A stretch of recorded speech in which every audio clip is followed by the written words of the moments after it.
Listo, ya logré coger el host de la sesión. Bueno, entonces les voy a mostrar, quiero empezar por aquí. Entonces, pues ya con el profe han hablado de lo que es la parte de Reinforcement Learning, que simplemente tenemos un agente y tenemos pues un environment o pues un ambiente con el que ese agente está interactuando todo el tiempo. Entonces el agente va aproximando unas políticas que finalmente me definen las acciones y, y estas acciones actúan sobre el ambiente que me devuelve el siguiente estado para el agente y me devuelve un feedback de qué tan buena fue esa acción, que sería el reward. Entonces, para la próxima clase, el tema que se va a trabajar es el Reinforced Learning, especialmente la parte de Q-Learning, y vamos a ver algo de Deep Q-Learning, que ya es utilizando redes neuronales para aproximar, digamos, los valores ideales, que sería la función, el value function que les hablaba el profe de la clase pasada. Entonces él decía que la mayoría de las veces en los sistemas reales no tenemos las probabilidades que él hablaba, que digamos eso es un modelo perfecto del ambiente. Entonces, digamos que usted va a montar un agente de Reinforced Learning en su empresa para cualquier cosa, usted no va a tener esas probabilidades y generalmente sacarlas va a ser un problema igual de complicado que aproximar una política óptima. Entonces, para esto se utilizan las redes neuronales. Eh, ¿Me confirman ustedes qué tanto han visto de redes neuronales en la maestría? Pues yo sé que aquí pues deben saber de eso. Sé que el profe Clement pues Pues es experto ahí en eso. creo que bastantico, la verdad. No sé los otros que... Pues yo me siento bastante familiar, no sé los otros si tienen un poco más. Sí, en cuanto a teoría, creo que estamos bien. Ok. Bueno, entonces simplemente para que quede claro, las redes neuronales sirven como aproximadores universales de cualquier función. Y en este caso, pues la función que queremos aproximar es el value function para poder elegir una política óptima. Entonces hagan de cuenta que ustedes van a representar los estados de su ambiente o de su agente. Puede ser un arreglo de números. Entonces, generalmente usted puede representar cualquier cosa o cualquier sistema computacional como un arreglo o como una matriz. Y las matrices se pueden volver arreglos. Entonces aquí es donde tenemos la primera capa de nuestra red neuronal. Entonces hay una neurona por cada característica o por cada componente de ese estado. Eh, ya lo que sigue son las capas internas de la red, las capas escondidas, por así decirlo. Estas arquitecturas pueden variar. En general la que vamos a utilizar es la más simple, que es un perceptrón multicapa, que puede ser pues muy sencillo, pero tiene digamos gran capacidad para aproximar las funciones que se van o bueno, que se verían en el value function. También tenemos el output layer, que ya está definido por las acciones. Entonces ustedes tienen, no sé, un agente que puede ejecutar 10 acciones diferentes, entonces vamos a tener 10 neuronas en la capa de salida. Y bueno, ahí más o menos se va haciendo el proceso. Este es un proyecto que yo he estado trabajando con el profe. Este es lo que yo voy a hacer pues de proyecto de grado en el pregrado de Ingeniería Industrial y de Sistemas. ¿Por qué escogimos PyTorch? De hecho empezamos con TensorFlow. Yo creo que ustedes aquí han trabajado bastante con TensorFlow también a lo largo de la maestría. Y es una librería muy buena, pero a veces la definición de las redes neuronales puede ser un poquito como prefabricada. O sea, TensorFlow tiene sus métodos y digamos que personalizar las redes neuronales es más difícil. Yo sé que se puede, pero PyTorch ofrece una flexibilidad mayor a la hora de definir los modelos. Entonces, pues para comenzar, igual yo todo esto se los voy a mandar en el cuaderno que voy a montar y pues va a quedar la sesión grabada. Entonces, PyTorch simplemente necesitamos 4 cosas que debemos de importar. Sería el módulo Torch, pues que es el principal, torch.nn, que es para lo relacionado a la construcción y arquitectura de las redes neuronales. Tenemos este functional que no lo vamos a utilizar, pero ya más adelante les cuento para qué sirve. Y torch.optim, que es el módulo que contiene los algoritmos de optimización. Entonces, en general, un módulo de red neuronal en PyTorch se define como una clase. Entonces, ustedes pueden ver aquí, esta es la clase. La declaramos, le pueden poner el nombre que quieran. Y esta es la forma en la que Python maneja la herencia de clases, pues. Entonces, nn.module simplemente significa que estamos definiendo un módulo de red neuronal pues que está basado en esta clase y se llama nn. ¿Sí? Es simplemente un nombre genérico que yo le puse. Tenemos un constructor, puede o no puede estar vacío, en este caso él recibe un modelo, pero esto ya es, digamos, algo pues personalizado. Llamamos al constructor de la clase base, que sería esta nn.module. Y aquí vamos a utilizar también una función de nn que es sequential. Entonces, lo que me permite hacer es definir la red neuronal en pasos. Entonces, por ejemplo, al ver esta imagen, pues vemos una capa, 2 capas, 3 capas, y aquí se pueden ver. Entonces, tenemos capas lineales, que son capas fully connected, y después de cada una de las capas tenemos las funciones de activación. Entonces tenemos una capa lineal, que aquí era como les decía ahora, tenemos la misma dimensión de entrada como estados haya en mi modelo. Estos números también, pues digamos, pueden ser variables. Esto digamos que estas técnicas de Reinforced Learning son muy de optimización de hiperparámetros. Entonces, lo que puede que funcione en un problema puede que no funcione en otro también. Entonces hay que hacer cierta experimentación con esto. Pero bueno, simplemente definimos nuestras capas, las que sean necesarias. Igual ustedes ya saben que definir más o menos capas va a afectar el tiempo de cálculo. Las funciones de activación también dependen totalmente del problema. Pero digamos que este es un modelo lo suficientemente general. Y aquí, como les decía, entonces vemos que la dimensión de salida es el número de acciones. Ahora, al yo declarar mi clase con esta herencia, él me va a obligar a declarar un método llamado forward. Este método llamado forward lo que va a hacer es el cálculo de la red neuronal. O sea, va a llamar lo que sea que ustedes hayan definido. Entonces, ¿qué pasa cada vez que yo llamo la función forward y le paso, digamos, mi estado?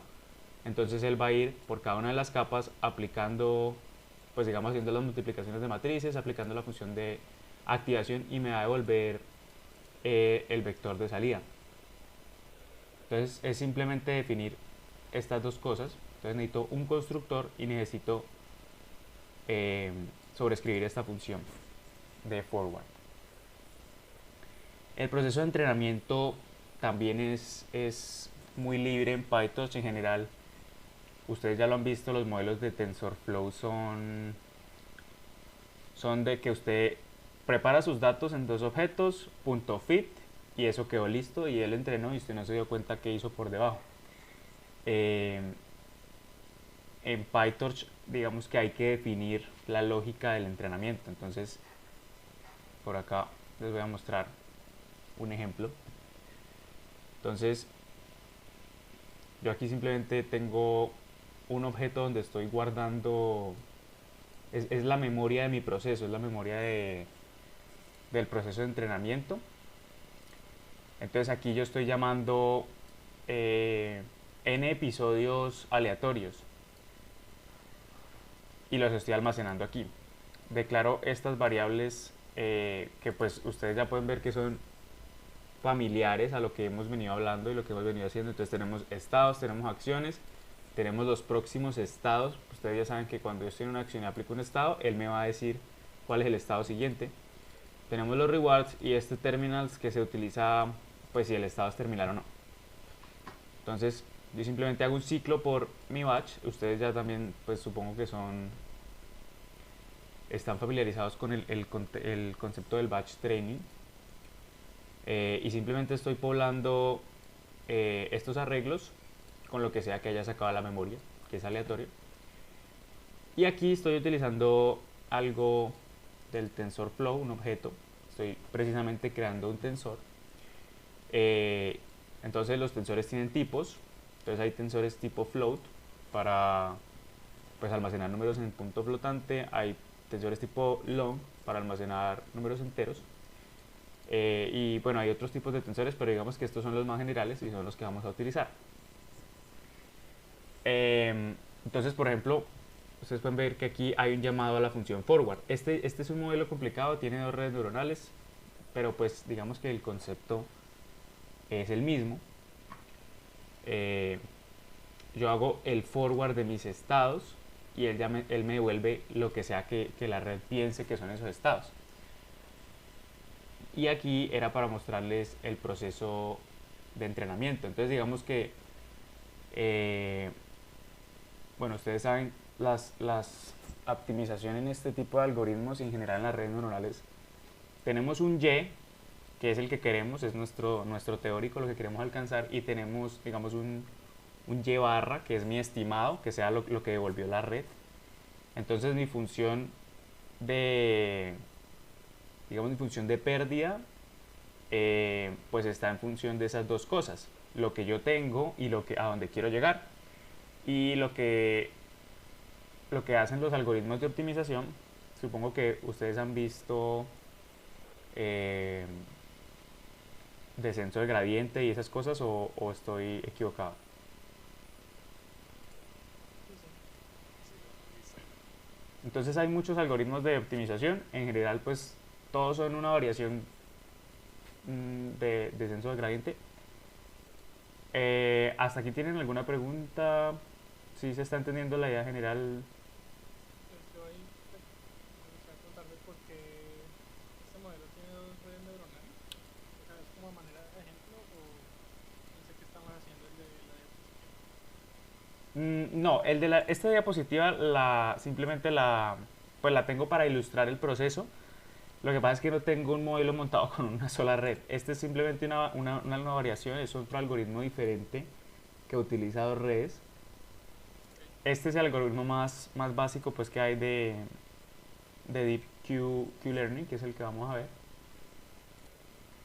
Pero pues el proceso lógico vendría siendo el mismo. Entonces, bueno, la comparación que les hacía con el TensorFlow. Ustedes en TensorFlow tienen un constructor, le dicen, ya bueno, yo quiero esta función de pérdida, quiero este optimizador, .train, haga todo usted. Entonces, por acá, cuando yo estaba definiendo pues mi agente como tal, mi clase de agente, yo definí dos cosas. Entonces aquí van a ver duplicado, por lo que ya les dije, tengo dos redes, pero es la misma cosa. Entonces yo tengo que definir primero que todo una función de pérdida, que es la que me va a decir, dependiendo de ese y ese y barra, ese estimador, qué tan lejos estoy. Entonces todo esto se saca del módulo NN que importamos, y tenemos del módulo Optim pues los optimizadores. Entonces en general yo creo que ya en todos los ejemplos que hay, pues que son medio modernos, se utiliza Adam y no descenso de gradiente como tal. Entonces estos son simplemente objetos. Entonces yo defino mi pérdida, la almaceno en un objeto y simplemente llamo esta función. Esto es una función por debajo. Y llamo mi optimizador, en este caso Adam, le tengo que pasar los parámetros de mi modelo para que él sepa qué es lo que está optimizando.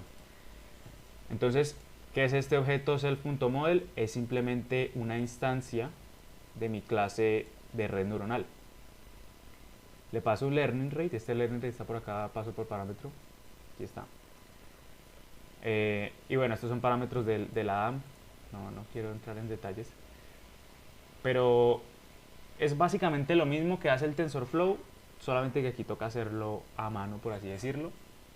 Pero pues como ustedes pueden ver, yo puedo ya definir la lógica como quiera. O sea, aquí estoy montando un modelo de dos redes neuronales y las puedo entrenar como yo quiera. Puedo utilizar funciones de mínimo, puedo utilizar if, puedo definir el proceso muy a la medida de lo que necesito. Esa es, digamos, la ventaja que tiene PyTorch.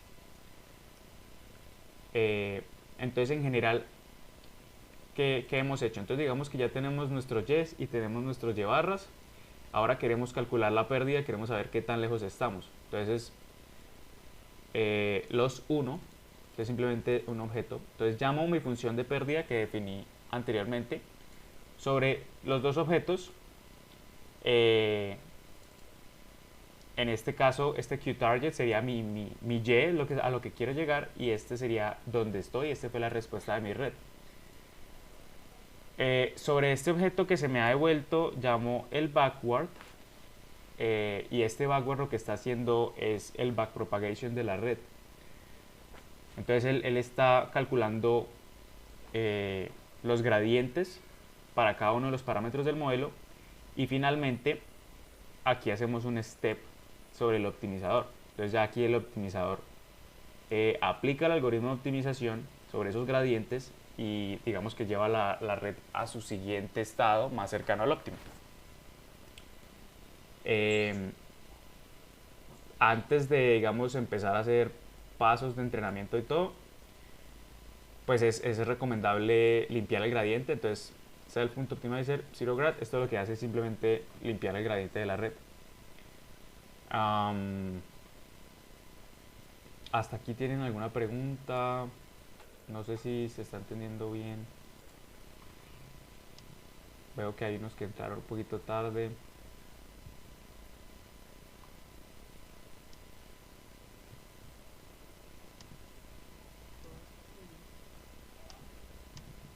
El resto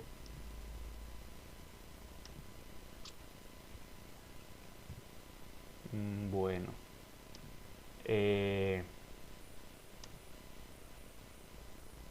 bueno, la idea es que yo sé que este ejercicio es un poco más complicado de lo que vamos a hacer y de pronto es confuso.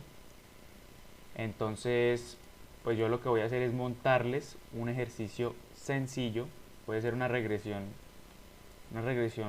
de una variable, mostrándoles ni siquiera la forma como se utiliza esto del reinforced learning, sino simplemente cómo se haría el uso de una red neuronal con PyTorch, porque sí es bastante diferente pues del uso de TensorFlow, que está ya pues prefabricado.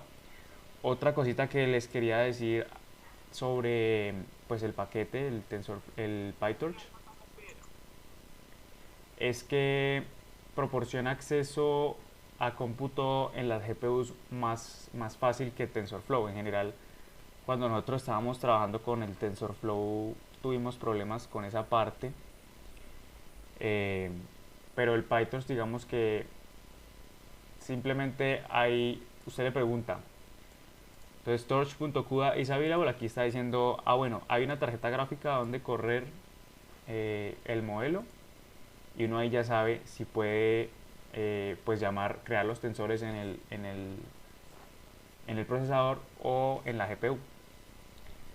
Con TensorFlow todo esto se puede hacer, pero no sé, yo y con el profe hemos tenido problemas en el pasado, y de hecho pues cambiamos todo el proyecto de grado a PyTorch porque era más conveniente. Ahorita pues me gustaría saber si tienen dudas sobre lo que vieron la clase pasada, que ya podamos virar de pronto el código pues de los ejercicios que el profe les dejó. Si quieren pueden mirarlos.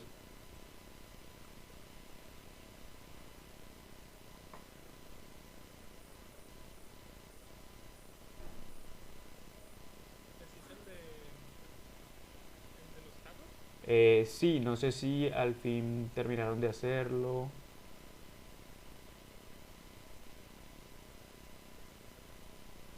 Pues por mi lado, yo creo que nosotros acá con Claudia y Camilo, que estábamos en grupo. No sé si los otros tengan dudas. Pues nos dio, digamos que el policy nos terminó muy parecido, o creo que igual al del profe. Entonces ahí yo creo que no tienes como problema.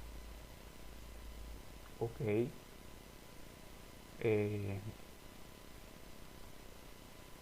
pues no sé, no sé, entonces si tienen alguna pregunta o algo adicional. Sí, pues ahí pues en el caso de nosotros también terminamos el modelo del policy, pero preguntas dudas sobre uno sobre la utilización de PyTorch en los modelos o el hosting o aplicaciones de iCloud. En general de ambas cosas. O sea, digamos que esta sesión era más para pues mostrarles un poquito lo que es PyTorch para que la otra clase digamos no estemos tan podamos empezar más rápido. Y también por si quedaron dudas sobre los temas de Reinforced Learning que vimos la clase pasada, pues esos cuadernos yo sé que ese código era largo y pues no es tan fácil de entender. ¿Y qué tipo de redes vamos a construir en la próxima clase con PyTorch? Eh, bueno, la idea es que construyamos redes como esta. Estas son redes, este es un perceptrón multicapa de los sencillitos. Eh, yo creo que no vamos a pasar de aquí. Hay algunas pues implementaciones que se realizan con redes convolucionales, sobre todo para pues en las áreas de videojuegos y eso que digamos necesitan reconocer una pantalla y ver el estado del juego es prácticamente representado por la red convolucional. Pero para los ejercicios que vamos a realizar, esta red es más que suficiente. Ya, pues en ese caso, más que preguntas, me puedes enviar enseguida el código y podemos enviarnos a la clase hasta que lo hagamos. Eh, Sí, de acuerdo. ok. Un ejemplo de pronto que tengas por ahí que no necesariamente sea tan complejo como el que tenés ahí en el IDE, de pronto algo más beginner friendly. Listo, ya sé qué podemos hacer. Mm, Pues yo por lo menos tengo el proyecto de grado, que son 2 líneas de código de TensorFlow, entonces estoy un poquito contaminado con eso y no es el momento de descontaminarme todavía. Entonces se me puede quedar esto un poquito atravesado. Quisiera verlo superficialmente que es Python. Obviamente en la clase va a ser difícil que nosotros hagamos eso, porque pues tendríamos que tener instalado varias configuraciones que no tenemos en este momento. O cuál es la idea de la clase. no, lo bueno de, por ejemplo, el ambiente del Colab es que tiene instalado tanto el TensorFlow como el PyTorch. Entonces ahí podemos correr el código pues de forma transparente lo que vayamos a hacer. Déjenme, yo busco un momentico un modelo que sea súper sencillo de una regresión o algo con PyTorch y ahí les puedo mostrar todo lo que les he tratado de decir con este modelo complicado.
Listo, creo que conseguí un buen ejemplo.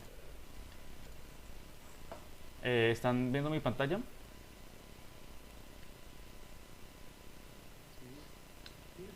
Listo. Bueno, entonces aquí empezamos con los imports que les decía, los 4 imports de PyTorch. Este es un ejemplo de una regresión lineal de una variable. Entonces, aquí tenemos los datos. Bueno, se los voy a imprimámoslos para que los podamos ver antes.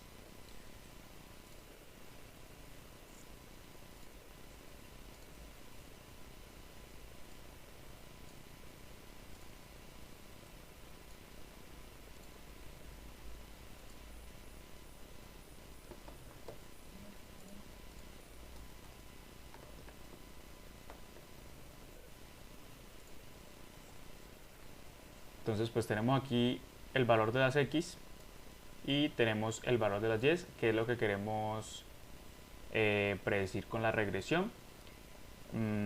Vemos aquí que estas x son simplemente pues un rango de 0 a 10 y la función que queremos aproximar es pues 2 por i más 1.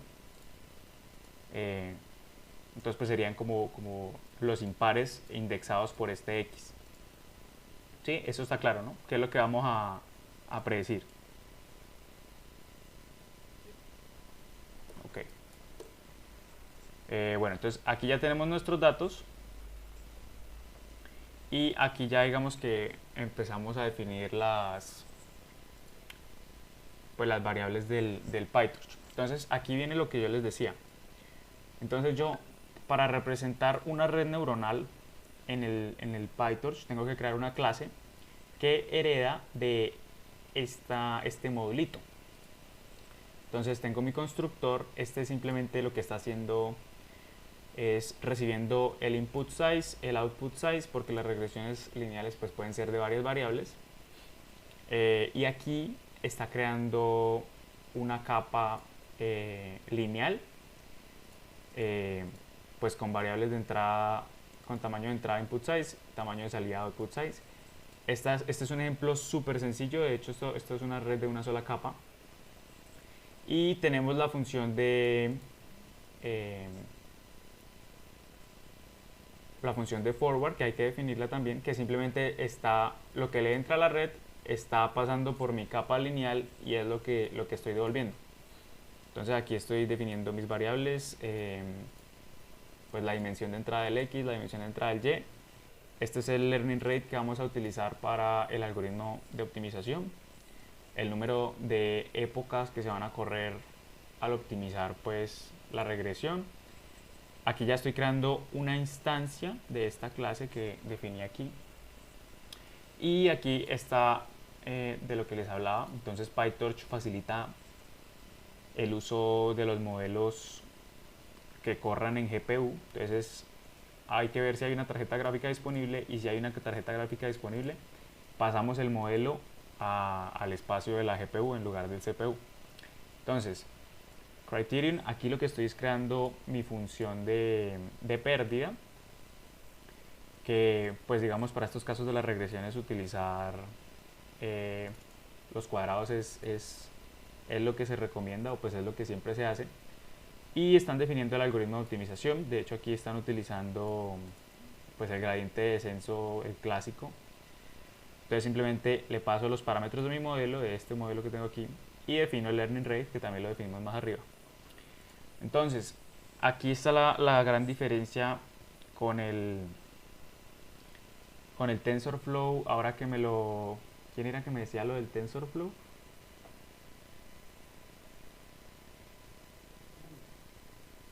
Carlos, exacto. Entonces, pues ustedes han visto que en el TensorFlow uno le dice cuántas épocas quiere correr, cuál es el batch size, pero usted no lo define como tal en un ciclo, sino que simplemente es algo que está dentro de la lógica que ya pues definieron al programar el paquete. Entonces aquí yo tengo que escribir mi lógica de entrenamiento. Entonces estoy haciendo un ciclo, voy a hacer tantas épocas como haya definido. Aquí pues estoy creando los tensores.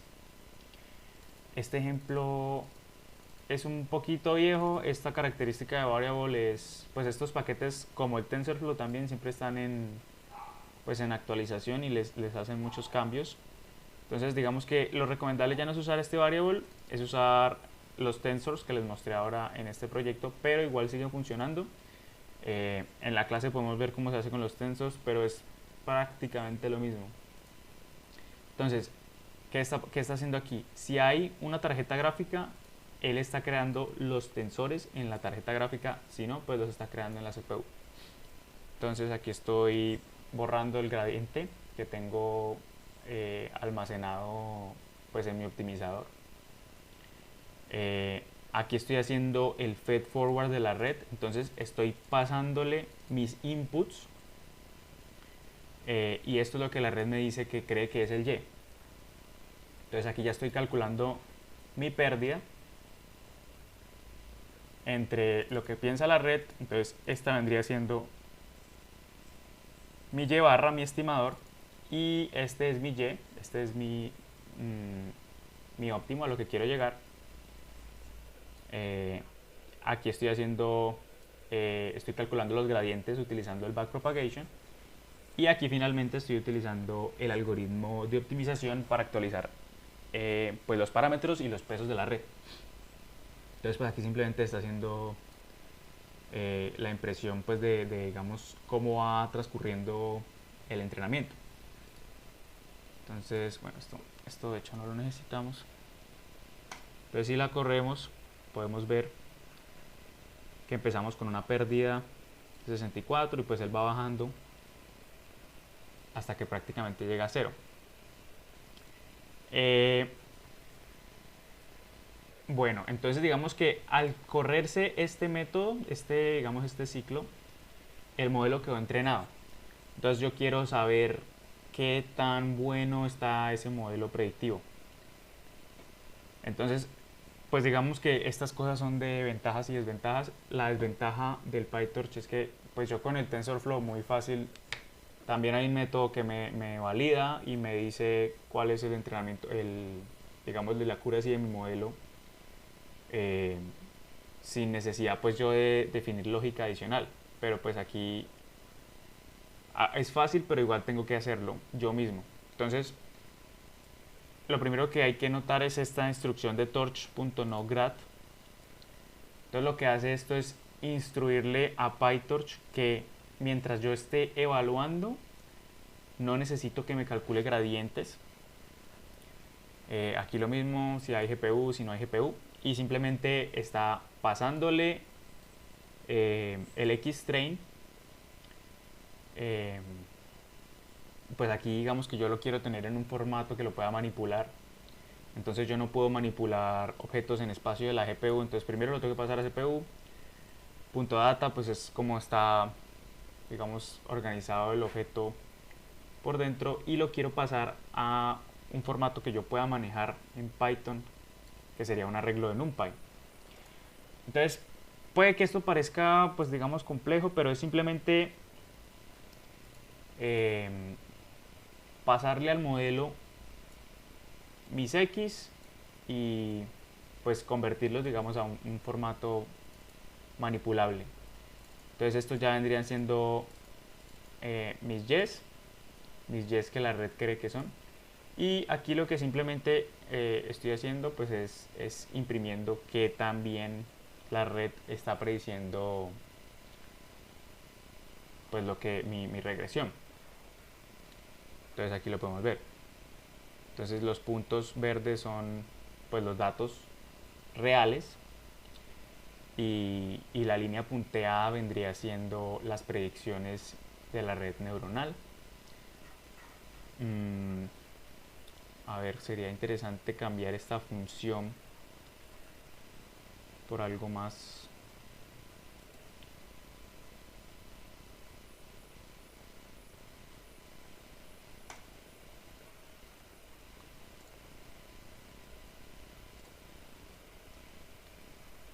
¿Sí? Entonces ya ven que aquí cuando le puse la función x cuadrado pues la red no es tan hábil para predecirla. ¿Por qué? Porque pues básicamente tenemos una red de una sola capa que no tiene mucha capacidad computacional. De hecho, sí logró optimizar algo la pérdida, pero pues más de aquí es poco probable que lo logre hacer. Si yo le pongo 1000 épocas, no creo que vaya a llegar a un buen resultado. Pero, pero si ven, el proceso es... Hay que escribir más código, pero yo lo puedo personalizar más. Este es un ejemplo muy bobo, muy simple, pero de pronto en los ejercicios que vamos a ver en la clase, ustedes van a ver pues, los beneficios que tiene esta librería sobre TensorFlow a la hora de hacer Reinforced Learning. Entonces, sobre este código, ¿tienen alguna pregunta? Una pregunta más que con el código es con el ambiente de trabajo. La razón por la cual estás preguntando para usar la GPU no es porque este código en algún momento es para cuando se corre las frames en una máquina, que si lo corro en Colab, si yo corro TensorFlow en Colab, este tipo de preguntas no la hago sino que la configuro para el código. Aquí con Python no funciona. Um, ¿Puedo evitarme ese fallo? ¿Cómo así? No entiendo muy bien la pregunta. Yo en el entorno de ejecución para TensorFlow le digo si lo va a usar CPU, pues CPU, pero por el módulo de Colab, no por código. Ah, ok, sí. Lo que pasa es que así tú tengas una GPU configurada, en el código tienes que ser explícito al utilizarla. En general estos frameworks no cogen las tarjetas gráficas por defecto, o sea, toca instruirlos a que las utilicen. Y de hecho el GPU que se configura aquí en el Colab, esto no es para los paquetes de TensorFlow y PyTorch, es para cualquier código que pueda correr en una GPU. Esa es mi pregunta, exactamente mi pregunta. Porque si es un hecho es que si yo tengo GPU y código TensorFlow, me corre con GPU, sin código gráfico.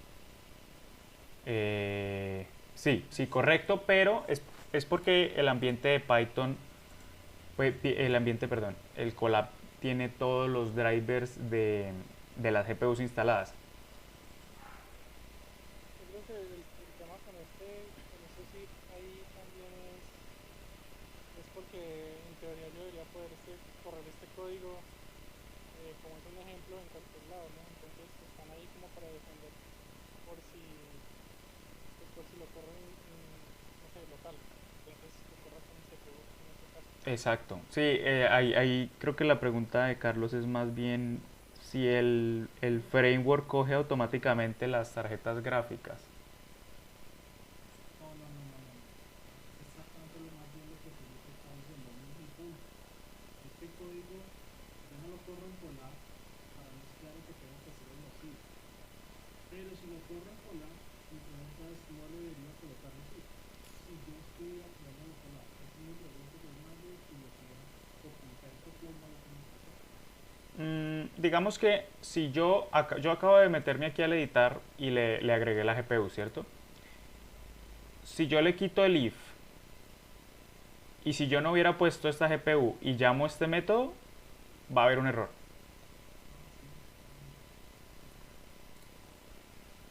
Sí, Eh, yo creo que ahí uno puede, si uno sabe que el ambiente ya, pues ya tiene todo configurado, pues uno quita los ítems. exactamente, sí, eso más bien sería lo que se Aunque pues debería de sí hacer. tiene que poner uno, sí tiene que, o sea, quita los if y todo, pero igual las instrucciones específicas de los tensores tienen que ir con punto .gpu y todo eso. Exacto, digamos, este código está escrito así para hacerlo portable a cualquier máquina.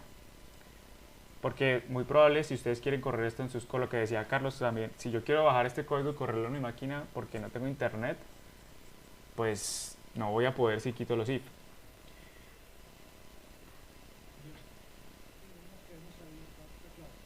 Está claro. Gracias. Dale. Eh, bueno, no sé si tienen alguna otra pregunta conceptual del framework. O sea, si ustedes ven, es exactamente el análogo al TensorFlow. Tiene los elementos por fuera, pero pues yo puedo hacer todo y posiblemente más de lo que puedo hacer con el TensorFlow. Em, entonces no sé si tienen alguna pregunta sobre esto, sobre pues la forma en que funcionan estos métodos. Déjame repasar una cosa y a ver si de pronto me ayuda también en eso. Es la gran diferencia con. De entrada partamos con David, pues que aquí no estoy para ver si esto es mejor que TensorFlow o viceversa, o si Café es mejor, ese no es el punto. Sí, Cada framework tiene sus cosas buenas y malas, exactamente. pero si yo quisiera encontrar una diferencia por el código que veo hasta ahora, tengo que ser honesto en que es lo que nada estoy en código como temas de Python. Es que yo en TensorFlow sí lo que cambiar la arquitectura a nivel neuronal, pues hago el molde y es fijo para su fit como tal. Aquí en cada época yo Lo podrías cambiar. lo podría cambiar. Es totalmente flexible en ese sentido. Exacto. Entonces yo, Entonces, digamos esto, perdón, dale, seguí, seguí. no sé si lo que lo que estoy diciendo se puede hacer también en TensorFlow y es que yo nunca lo he hecho. O es que eso que acabo de decir sí es verdad. Pues esos niveles de TensorFlow tan avanzados yo sí no los manejo, de pronto el profe Felipe ha llegado a hacer algo así. No, en realidad no. Modificar una red mientras la entreno en TensorFlow, no. Pero mira que hay como anécdota interesante, el framework open source de Facebook, de Tectron, que Carlos lo conoce. eh, Ese tenía una versión inicial y le sacaron una versión 2. La primera estaba escrita en TensorFlow y la segunda en PyTorch, y yo estaba leyendo porque ellos decidieron hacer el cambio, y para ellos era cuestión de optimización de más bajo nivel de abstracción. Entonces lo que entiendo que brinda PyTorch, que también es optimizado con Light, es control de más bajo nivel. Entonces ellos decían que podían optimizar mejor las operaciones que estaban haciendo con su zoológico de modelos preentrenados, eh, para que incluso teniendo la misma arquitectura, digamos un fast HTML en PyTorch 1, en PyTorch 2 era más, era más efectivo el que estaba en Detectron 2, simplemente porque ellos tenían más control de la optimización que se hacía del entrenamiento. Exacto. Entonces, por ese lado es como la diferencia más que todo, porque igualmente yo creo que con TensorFlow pues es algo rígido, pero también, pero también el modelo de programación de TensorFlow te da para que uno pueda hacer pues, en realidad muchas cosas. Sí, prácticamente cualquier cosa. Lo que pasa es que lo que yo veía era de que el método fit como tal del objeto, ese es el método y ese es el que tiene que utilizar. Em, lo que no sé si ustedes conocen el concepto de grafo computacional. En PyTorch el grafo computacional es prácticamente libre al desarrollador. Am, Otra cosa que yo identifiqué es el tiempo de ejecución de los códigos a veces en TensorFlow es mayor. Eso lo decían ellos también, que ellos se ahorraron tiempo de entrenamiento y se ahorraron y también ganaron en accuracy con los mismos modelos, simplemente cambiando a PyTorch y optimizando donde querían optimizar. Exacto, o sea, tienen ambos tienen sus méritos. Es cuestión de que, digamos, el profe y yo, pues hemos trabajado bastante con este framework y nos sentimos cómodos. Y de hecho trabajamos con los dos y pues este nos pareció más conveniente. Está claro, David, muchas gracias. Eh, no sé si tengan más dudas. Yo tenía una pregunta sobre... espérate, miro. A ver. ¿Tuvo o algo así? Aquí en los.backward, Ujú. él dice get gradients, pero en ese backward él los calcula o simplemente los obtiene porque se calcularon cuando yo llamé al modelo. Los los gradientes se van acumulando con cada llamado al modelo. Ah, ya. Sí, porque tenía la duda con el with al final que decía que sin gradiente Ujú. para las predicciones, pero no, ya es muy claro.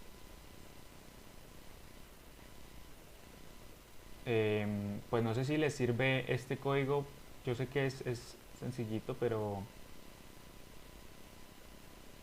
pues de pronto lo pueden estudiar un poco para la clase.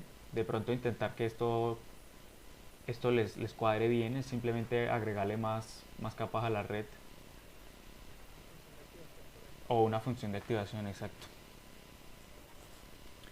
Sí, pues yo diría que si también lo puedes subir, aterrizaría. No sé si les sirve que yo les envíe el link por el Zoom. Sí, lo podemos compartir dentro del grupo Eso, para que todo el mundo tenga acceso. ok, entonces No me gusta cómo cambiaron ese share de Google. sí está como raro, ¿no? Mm, Bueno, entonces aquí les voy a enviar el link por el Zoom. Recuerden que tienen que abrirlo en modo de prueba. O sea, digamos, cuando ustedes abran este link, les va a abrir mi cuaderno y no los va a dejar modificar. Entonces tienen que abrirlo en modo de pruebas y él les va a crear una copia en el drive de ustedes.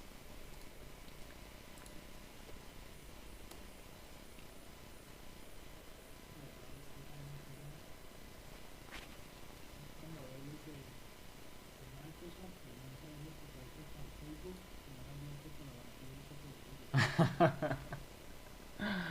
Es un mix bien raro. Bien, bien promiscuo, bien.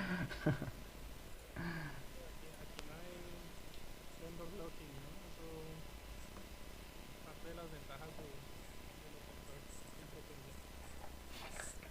No, hay que aprovechar toda la tecnología que haya disponible. Ahí empiezan mis comentarios que lo sufrí con Sandro y respecto. Totalmente. Sí, claro. No, eso siempre es una pelea. Uno constantemente desde el trabajo también peleo todo el tiempo con No, que no hay puedo, problemas en librerías. no puedo mantener 1.5 y están dos, Mm. pero eso es un cambio que Y ese tenemos que TensorFlow 2 es una locura. bueno, muy bien, súper. Sí, muchas gracias. Bueno, espero que les haya servido. Pues si antes de que, digamos, no sé si queda algo más para terminar la reunión.